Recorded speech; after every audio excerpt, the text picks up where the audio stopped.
ചെമ്പകപ്പൂമേനിയാണ് ചന്ദനത്തളിലാസലളിതം ചന്ദ്രോദയത്തിൻ്റെ കാന്തിയാണ് അവൾ ചാരുറ്റ താരുണ്യ രാഗമാണ് ചെമ്പകപ്പൂമേനിയാണ്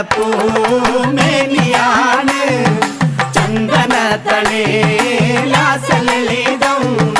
ചന്ദ്രോദയത്തിൻ്റെ കാന്തിയാണ് അവൾ ചാരുറ്റ താരുണ്യ